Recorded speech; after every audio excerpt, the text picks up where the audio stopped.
ஒவ்வொரு வருஷமும் தோத்துக்கிட்டே இருந்தாலும் 3 வருஷம் செமிஃபைனலில் போய் தோற்று போனாங்க. ஸோ அப்படியே தோத்தாலும் அவங்களுக்கு ஃபேன்ஸ் அப்படிங்கிறது இன்ன வரைக்கும் குறையல. இந்த வெற்றியை வந்து ரொம்ப ஃபேமஸாக இன்ன வரைக்கும் பெங்களூரில் கொண்டாடிக்கிட்டு இருக்கிறாங்க.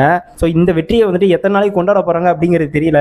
ஸோ 2025 IPL போட்டியில் வந்துட்டு ஃபஸ்ட்டு பேட் பண்ண RCB 20 ஓவரில் 9 விக்கெட்டை இழந்து 190 ரன் வந்து எடுத்தாங்க. ஸோ இது மூலிமா பஞ்சாப் அணிக்கு வந்துட்டு 191 ரன் டார்கெட் அப்படிங்கிறது ஒரு பக்கம் நிர்ணயமாக கொடுத்துருந்தாங்க. ஸோ ஆனால் 20 ஓவர் முடிவில் பஞ்சாப் அணி வந்துட்டு 7 விக்கெட் இழப்புக்கு 184 ரன் எடுத்து தோல்வி அப்படிங்கிறத சந்திச்சாங்க. அதுவும் வெறும் 6 ரன் வித்தியாசத்தில்.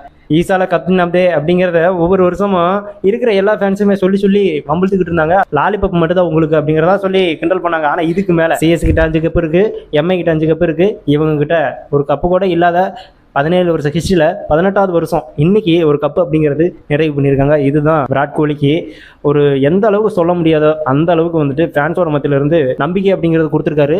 ஃபேன்ஸும் நம்ம விராட் கோலிக்கு வந்துட்டு அதிகமான நம்பிக்கை அப்படிங்கிறத கொடுத்துருக்காங்க அப்படிங்கிறதான் இந்த இதில் சொல்லணும். ஸோ